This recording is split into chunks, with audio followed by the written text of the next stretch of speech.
10 най-богати хора в човешката история. Добре дошли в нашия канал. Днес ще ви представим 10 най-богати хора в човешката история. Това са личности, чието богатство е толкова огромно, че дори и днешните милиардери изглеждат скромни в сравнение с тях. Готови ли сте да откриете кой е на върха на класацията? Нека започваме. Номер 10. Джон Рокфелер. На 10-то място се нарежда Джон Рокфелер, основател на Standard Oil и първият американски милиардер. Състоянието му, приравнено към днешния ден, се изчислява на около 340 милиарда долара. Рокфелер доминираше световния пазар на нефт през края на 19 век. Номер 9. Андрю Карнеги. Следващ в списъка е Андрю Карнеги, стоманен магнат и филантроп.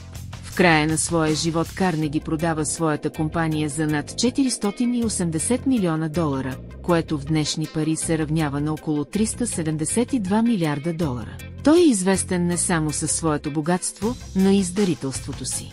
Номер 8. Цар Николай II. Цар Николай II, последният император на Русия, управлява огромни богатства. Неговото лично богатство се оценява на около 300 до 400 милиарда долара в днешни пари. Въпреки огромното си състояние, той губи трона си по време на Руската революция. Номер 7. Осман Али Хан. Осман Али Хан, последният низам на Хайдарабад, беше един от най-богатите хора на всички времена. В пика на богатството си през 1937 година неговото състояние се оценяваше на 230 милиарда долара, с невероятни колекции от бижута и дворци. Номер 6. Уилям Завоевателя. Уилям Завоевателя, който става крал на Англия след битката при Хейстингс през 1066 година, натрупва огромно богатство. Състоянието му се изчислява на около 230 милиарда долара. Той установява стабилна власт над Англия и налага нова система за управление. Номер 5. Джакоб Фугер.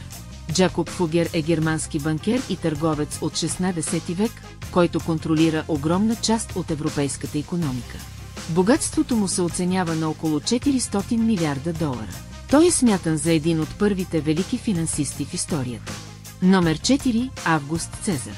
Август Цезар, първият римски император, контролираше богатства, които днес се оценяват на над 4,6 трилиона долара. Като владетел на Римската империя, той управляваше огромни територии и ресурси. Номер 3. Акабър Велики. Акабър Велики, третият император на Моголската империя, също е сред най-богатите хора в историята. Богатството му се изчислява на около 21 трилиона долара. Той разширява и укрепва империята си, като създава силна икономика. Номер 2. Чингис Хан.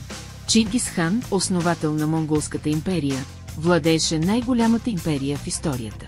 Макар да няма точни цифри за богатството му, то се оценява на над 100 трилиона долара, благодарение на огромните завоевания и богатства, които контролираше.